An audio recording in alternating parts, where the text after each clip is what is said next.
Buongiorno. Grazie. I'm kidding, of course. Welcome back, everyone. Today I wanted to give you all a summary of each Carcano manufacturer and discuss the naming convention around them, because this is a subject that is not well understood in the English-speaking collecting community, and furthermore not well understood by many Carcano collectors altogether. When I began collecting Carcano some years ago, the way that manufacturer names were presented was very confusing, and there were very few resources available explaining the various nuances between names. The few books and websites on Carcanos published in English didn't have dedicated sections explaining the terminology around manufacturers, so this has led to many errors being repeated in videos and articles within the collecting community. For example, I hear Brescia and F.N.A. Brescia being used interchangeably when these two manufacturers didn't even exist at the same time, and the only similarities between the two is that 1, they were located in the same town, and 2, they manufactured Carcanos. Another one is Gardone Val Trompia. Gardone Val Trompia is not the name of a manufacturer, but rather the name of the town the manufacturing plant was located in. And there were several located in this town. If you see the Gardone VT crest on a barrel, it actually means it was manufactured by Saison Fabbrica de Armaguerra Esercito Gardone Val Trompia, which in English would be the Royal Arms Weapons Factory section in Gardone Val Trompia, an extension of the state-run arsenal system in Terni. This is not to be confused with Beretta Gardone Val Trompia, a private manufacturer which you will also see on many crests. So what I'm going to do for the rest of this video is go through every manufacturer, recap how Italians went about naming their manufacturers, give you a timeline of what periods they existed in, and the differences between state-run and private arsenals. Some are pretty straightforward, while others will require a little bit more explanation. Now, before I jump into it, I do want to quickly give a huge amount of credit and put out a little newsflash that there is a new Carcano online resource available to collectors called carcanorifle.com. This is a relatively new website started by a Carcano collector and researcher in Italy, Diego, who has helped provide the information I'm presenting to you all. In fact, almost all the information in this video was provided by his dedicated research. If you have a chance to check it out, it truly is a compendium of everything related to the Carcano rifle. He has beautiful illustrations of charts, maps, manufacturing timelines, various markings, and the evolution of parts in extraordinary detail. Spectre codes, serial number charts, accessory guides, ballistic information, and this really helped me understand many areas that were previously difficult to understand or had not previously been available in English. Since he is Italian, this website is available in both Italian and English, and I really encourage you to check it out if you are a current Carcano collector or a new collector. I'll link to it below, but it really is a treasured resource that I reference a lot. I will also apologize ahead of time for any mispronunciations in Italian. Lo pronuncio correttamente? Sì, corretto. And I will note that some of the information in this video will change. New documents are discovered all the time and things change, but I've tried to keep this as objective as possible given the current information I have available in 2025, so just keep that in mind.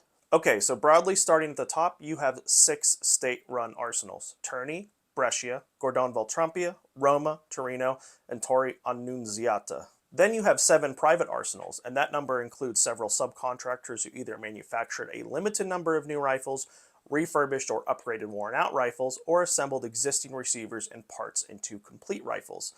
They are the following: Beretta, M.I.D.A Brescia, N&VC, M.B.T, Pietro Lorenzotti, F.N.A Brescia, and Armaguerra Cremona.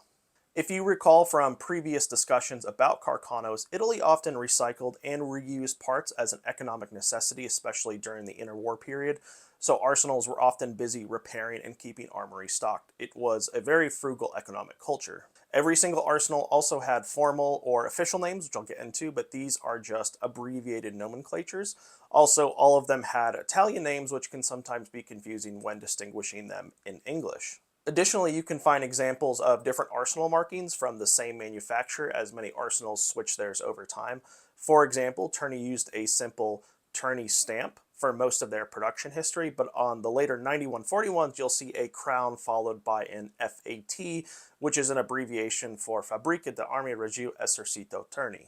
Now, the majority of these arsenals did not exist at the same time. Some certainly overlapped, but just like any other industry, you have lulls in demand. One company will have its assets bought by another. State arsenals will fold defunct private factories into their arsenal network, or a state arsenal will shift production away from small arms to other military production needs. So there's a lot going on here that's more resembles a web rather than a linear timeline. First, we're kicking things off with Terni, or the Royal Arms Factory at Terni, because this is by far the most commonly known Carcano manufacturer that we'll see, as it produced literally millions of Carcano rifles over the 50 years of its history. If you own a Carcano, there's a good chance it was made by Terni. Taking a step back for a minute, by the time Italy became a unified country in 1861, they had 3 active arsenals: Torino and Brescia in the north, and Torre Annunziata in the south, near Naples. At this point, Italy needed a vast central arsenal system that could effectively arm a modern nation-state at a fast pace. They chose the industrial city of Terni to be that hub, as it already had a steel mill and numerous other industries were located there. So in 1874, they began construction of the Terni arsenal that was finally completed in 1880. They brought in hundreds of skilled workers from other arsenals like Brescia, Torino, Torre, and began producing the Vetterli Model 1870 at 25 rifles per hour, much faster than the 3,000 a month at the other arsenals. By 1891, Terni began producing the newly adopted Model 1891 Carcano. Originally, they planned for Terni to be the sole producer of this new rifle model, but they soon found out rearming the army was way too much of an endeavor for Terni, so other arsenals were kept operating a little bit longer to help rearm the country at a faster pace. And so these other arsenals picked up some of that demand. By 1900, Terni was only producing the Model 1891, while other arsenals were relegated to maintenance or moschetto production. At the start of World War I, Terni employed about 2,000 people and produced 270 rifles a day. But demand quickly picked up, needless to say. They began using subcontractors to produce small parts and barrels to keep production high. By 1918, Terni was pumping out 2,500 rifles a day and employed 7,000 people, 3,000 of which were women. When the war was over, that's the First World War, of course, Italy was heavily in debt along with the rest of Europe. The arms industry was the first to see massive cuts and layoffs. In fact, by 1925, Terni became the one and only official arsenal when the Brescia and Roma arsenals shut down. At this point, Terni spent most of the 1920s refurbishing rifles. See the to-bottom method, where they relined old worn-out barrels. They converted old rifles to the new 91-24 carbine configuration. They produced barrels, and they assembled some rifles from parts.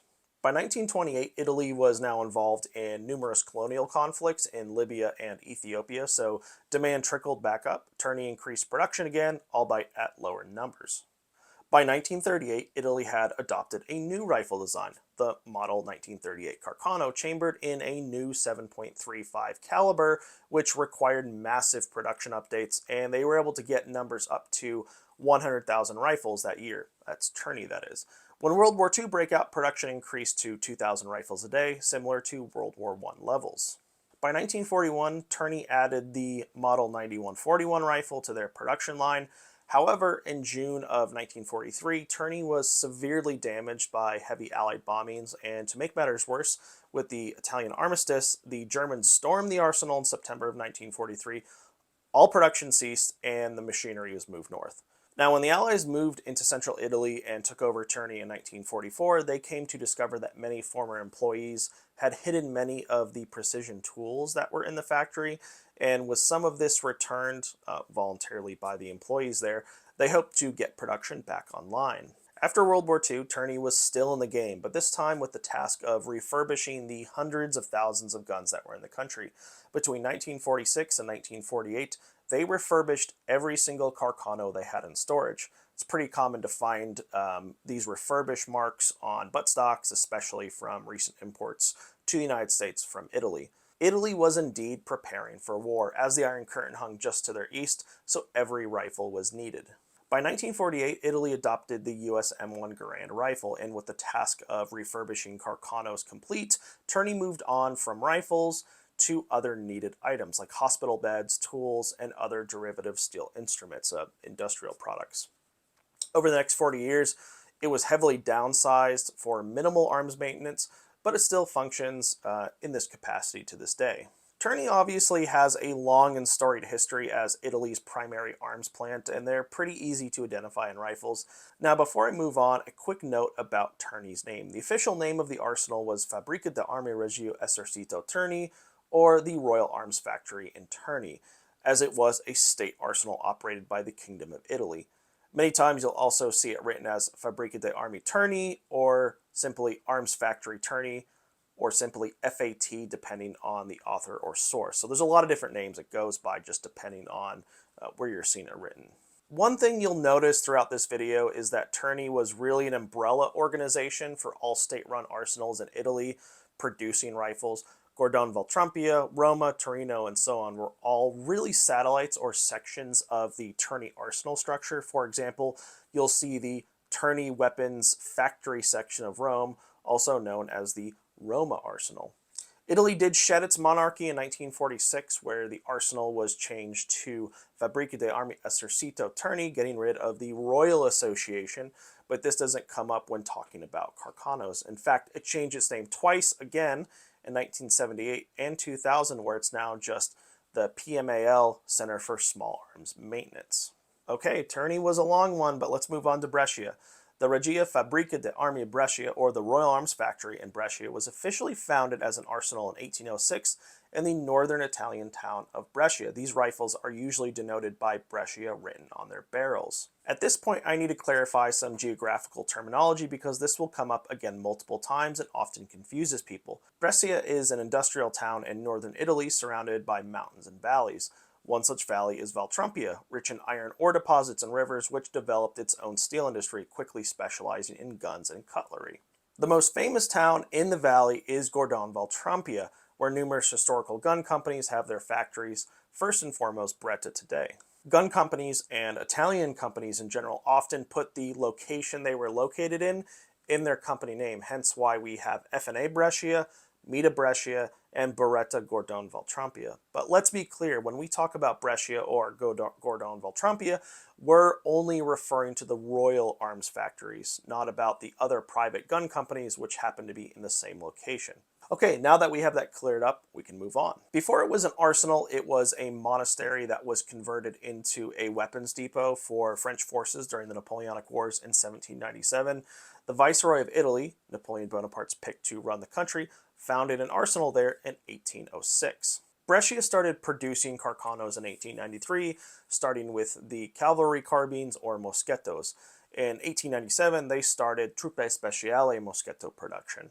The Gardone Val Trompia arsenal existed as Brescia's side factory from 1806, and in the 1870s it was expanded. By 1926, Gardone Val Trompia became a section of the Terni arsenal system. The Brescia arsenal then moved its production plant to Gardone Val Trompia while keeping its offices in the town of Brescia. This offshoot branch of Brescia will later be referred to as the Gardone Val Trompia arsenal plant. With the introduction of the Carcano, Brescia received orders to produce TS carbines as well as long rifles in order to supplement larger production at Terni, though they primarily focused on producing carbines or moschettos. With mounting production costs, the arsenal was almost shut down in 1911, but they were able to keep their doors open, and this proved useful in the First World War as they were only 40 kilometers from the Austrian border at the time. During the First World War, Brescia rapidly expanded to increase output and also served as a repair center, but like we said earlier, military budgets significantly decreased after the war, and the arsenal was shut down indefinitely in 1922. The plant was minimally used as a provisional artillery office until 1926, when it was absorbed as a detached office of the Terni arsenal system, and that was the end of Brescia. Our third state-run arsenal is Gardone Val Trompia, also known as the Saison Fabbrica d'Armi Reggio Esercito Gardone Val Trompia, or the Royal Arms Weapons Factory section in Gardone Val Trompia. Again, a quick disclaimer that sometimes you'll see Beretta Gardone Val Trompia marked on Beretta barrels. These are Beretta-made rifles, which was also located in the town of Gardone Val Trompia, not to be confused with the Royal Arms Factory in Gardone Val Trompia that we're referring to right now. You'll know it's a Gardone Val Trompia rifle because it will have Gardone VT alongside a royal crown marked on the top of the barrel shank, indicating that it's part of the Royal Arsenal system. Beretta-made rifles will always just say Beretta. Like we said previously, Brescia was the state arsenal located in the town of Brescia, and was confined to the city center. Since at least 1806, Brescia had been supported by a production facility located just north in Gardone Val Trompia.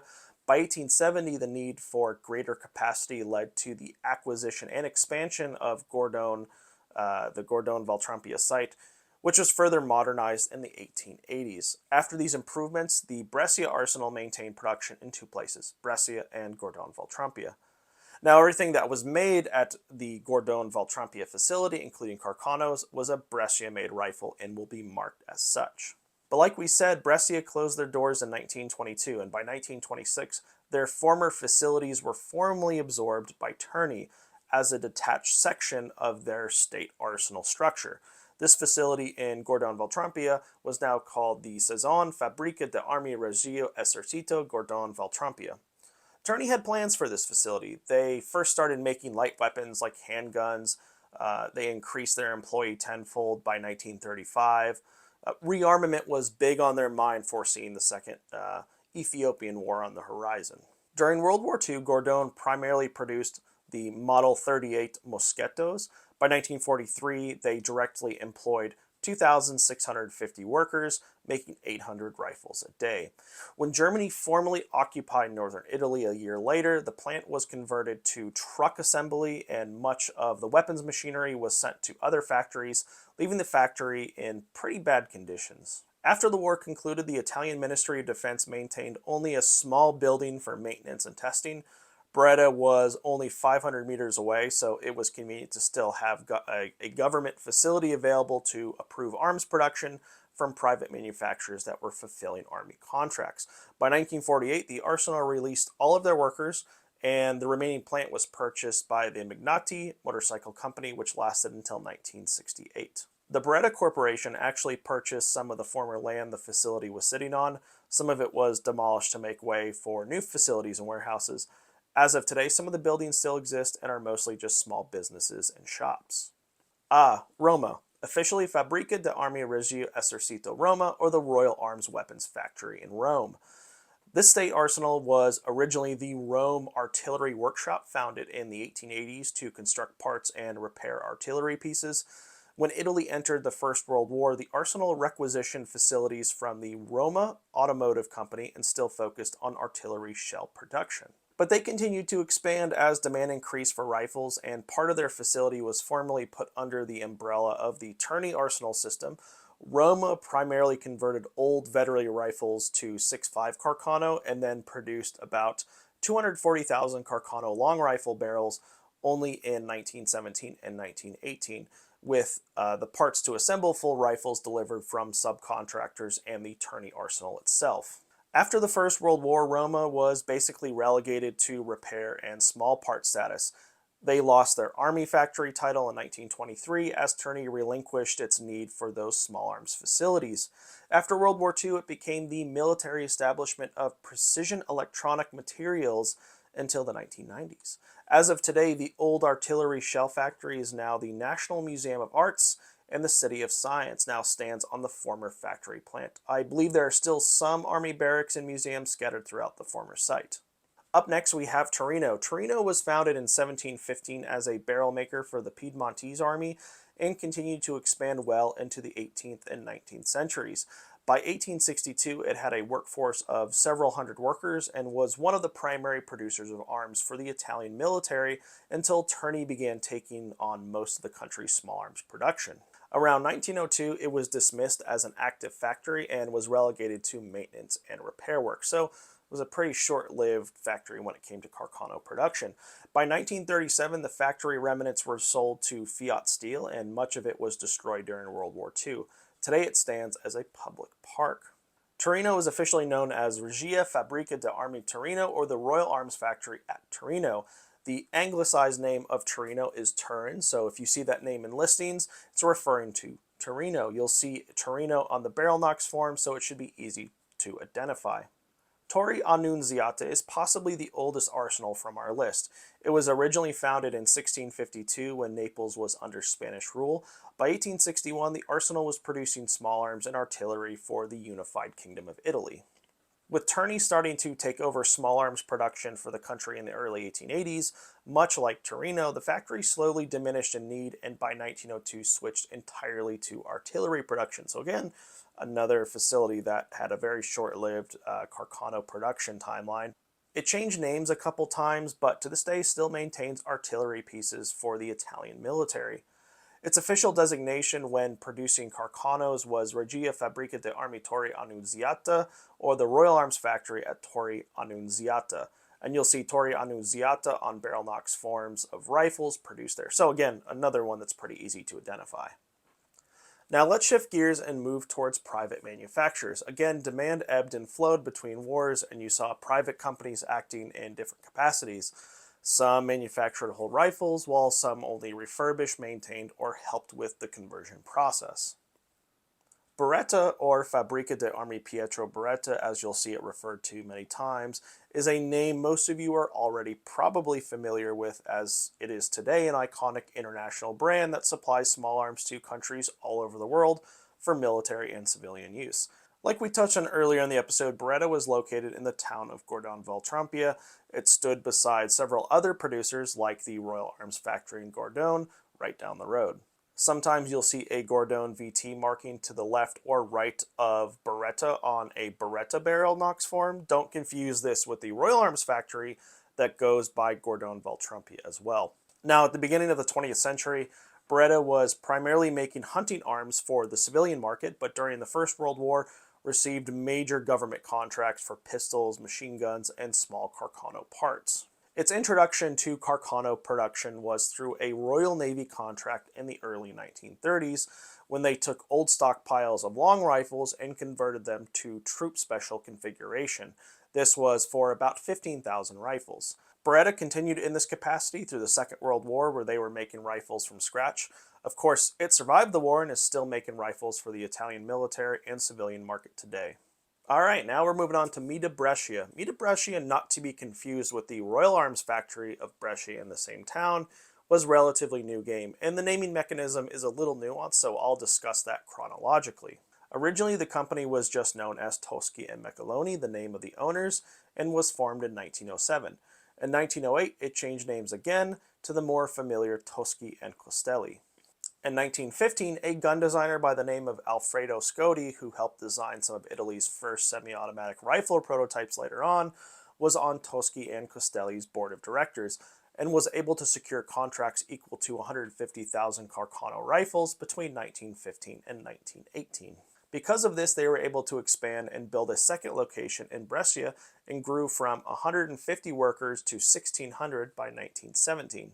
After they established their Brescia plant in 1915, they changed their name yet again to M.I.D.A. Costelli, or M.I.D.A. formerly Costelli. M.I.D.A. is an acronym meaning Manifattura Italiana di Armi, aka the last names of the owners, plus the acronym M.I.D.A., which is Italian Manufacturer of Weapons in English. And this change was due to wanting to sound more professional and less like a family business. In 1917, they simplified the name even further with just the acronym M.I.D.A., dropping the family name entirely. So many of their Carcanos will just have M.I.D.A. Brescia on the barrel hex and will be the name most familiar to us. To kind of see the written out evolution of the name, you'll see the Bideo pistols made by M.I.D.A. marked as M.I.D.A. Costelli Brescia going into 1917, and then they were simply marked M.I.D.A. Brescia from there on out. By 1918, they were producing 350 rifles a day, not including pistols, flare guns, light machine guns, and various other prototype machine guns. So definitely a big player in Italy's war effort. However, when the war ended in November of 1918, their army contract was canceled, so the whole order of rifles was never fulfilled. After the war, they faced indictment for overcharging on military contracts by about 4 million lira. In 2025, that's almost 11 million US dollars or 10 million euros.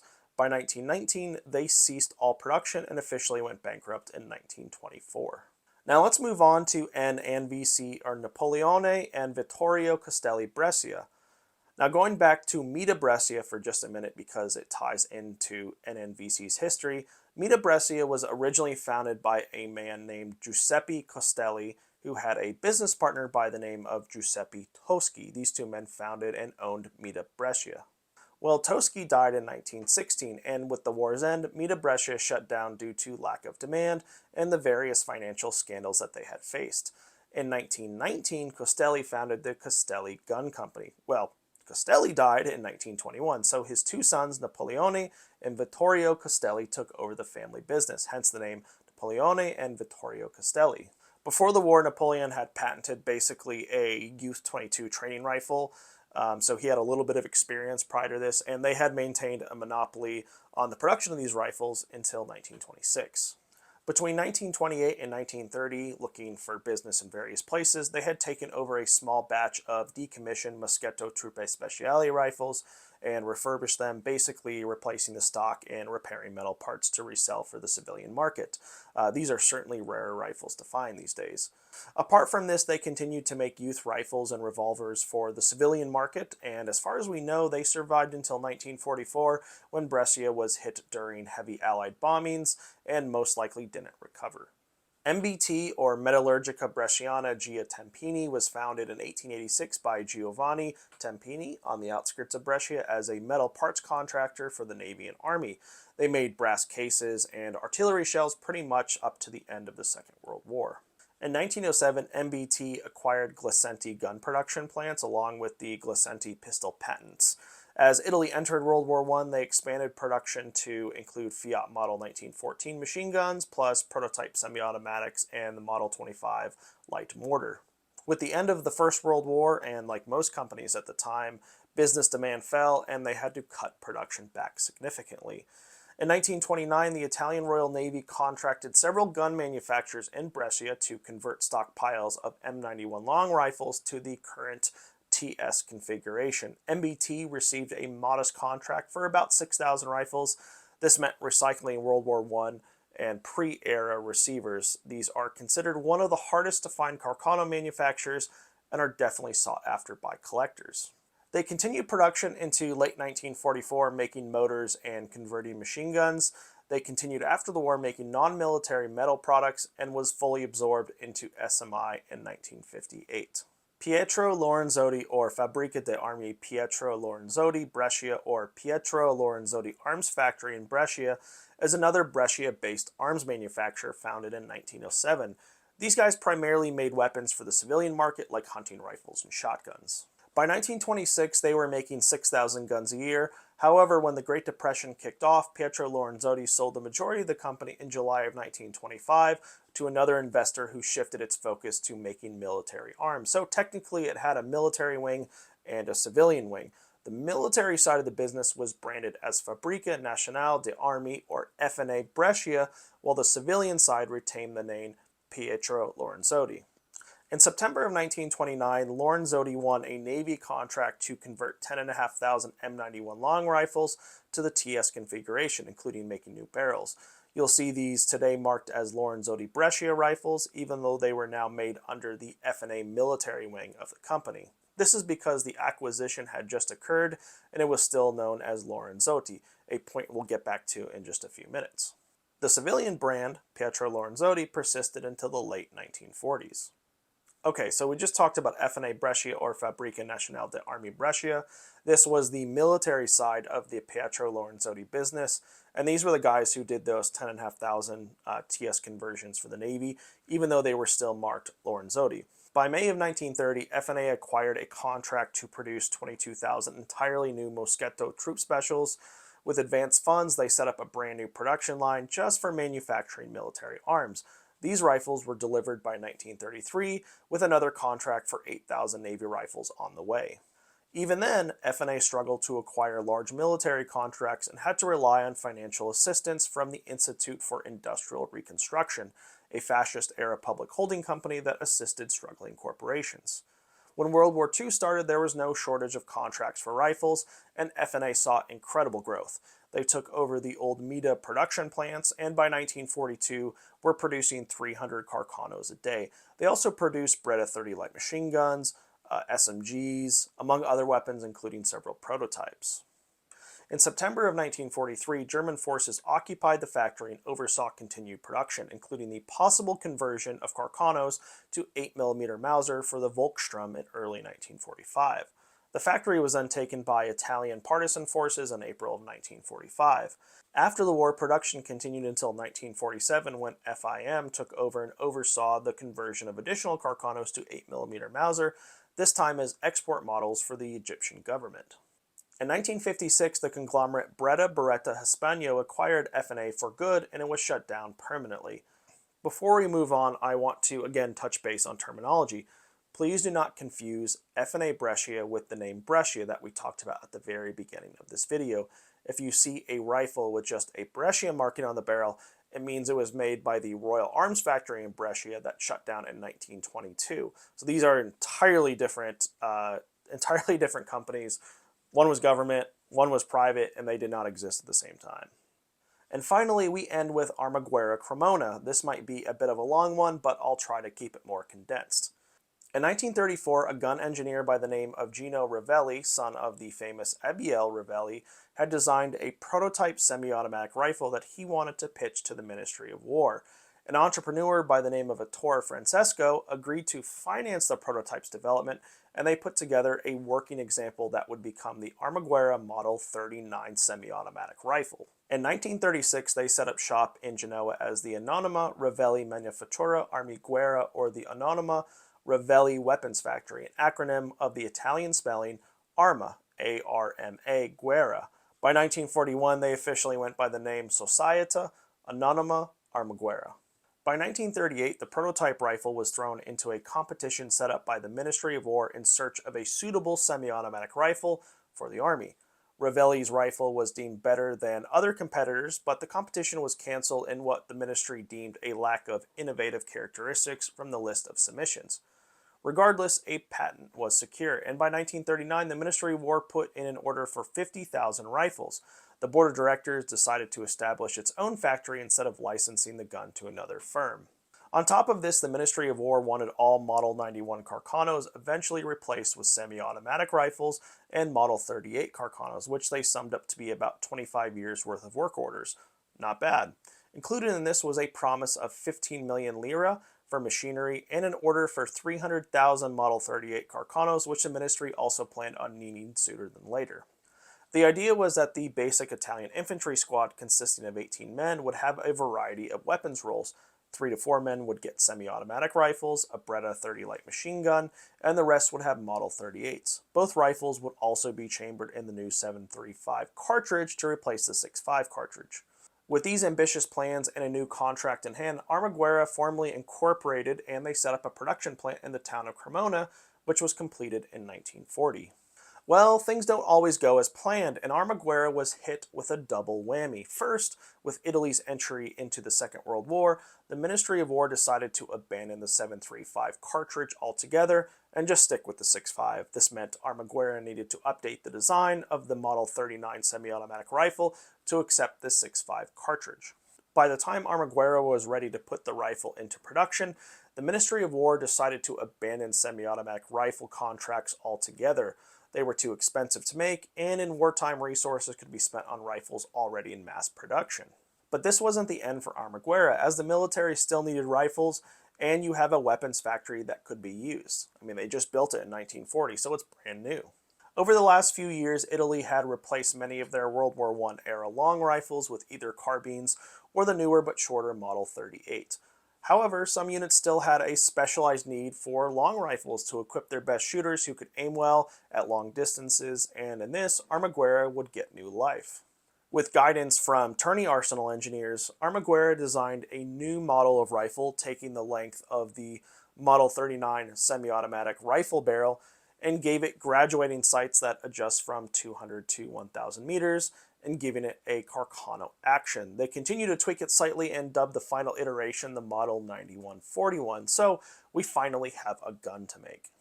Armaguerra was asked to produce 300,000 9141 rifles and was given a healthy sum of 70 million liras to cover the expenses. They began production in July of 1942, and by September of 1943, they had delivered 50,000 rifles. By 1945, they had managed to produce roughly 270,000 rifles. Now, in September of 1943, the plant came under German occupation, where they continued to make the 9141 rifles for the benefit of the German war effort. Supposedly, in defiance of not wanting the Germans there, the board of directors and workers at the factory tried to slow down production, but nonetheless were hindered by supply issues.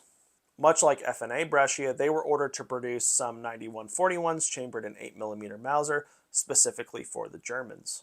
Workers continued to obstruct production, and with fear of Allied advances, much of the machinery was transferred to northern Italy sometime between November of 1944 and February of 1945 to continue producing the 8mm conversions in Vipitino. The collaborative idea was to organize mass resistance to the Allied advance in the Tyrol region and keep German and fascist sympathizers armed. They were stockpiling thousands of Carcanos in this region just for this purpose. Well, this didn't end up materializing, and with the end of the Second World War, Ettore, the original financier of the company, was still alive and decided to try his hand at converting bicycles to motorcycles, but they shut their doors in 1948. The old plant was converted to producing civilian tools and is now a parking lot and shopping mall. There were, of course, dozens of other military factories that existed throughout this period. I didn't mention any that manufactured ammunition or other weapons that didn't have direct involvement with the Carcano rifle. It's just too much to cover for this video. However, if you're interested in learning more about Carcanos, the production figures for each arsenal, and an abundance of other great information, please visit carcanorifle.com. This is an amazing resource for Carcano collectors with great infographics and one of the most complete repositories of Carcano knowledge in existence today. Diego has put hundreds, if not thousands of hours into research, building this website out, creating amazing graphics, some of the most complete information, and this is an ever-revolving project. But definitely go visit his website. You could spend a lot of time on there just researching the Carcano rifles you have. And don't forget, he does have a donation button if you guys are so inclined. Even a couple dollars a year, $1 a month. It keeps his research going. It even pays just to keep the lights on. So would highly recommend you guys, if you're really into Carcano collecting, please give to him. That would be extremely helpful. So anyway, I'm sure I've missed a number of details, and information continues to surface on the manufacturing story of the Carcano rifle. And if you made it to the end, I congratulate you. So thanks for watching, and don't forget to subscribe. Arrivederci. Arrivederci. Arrivederci.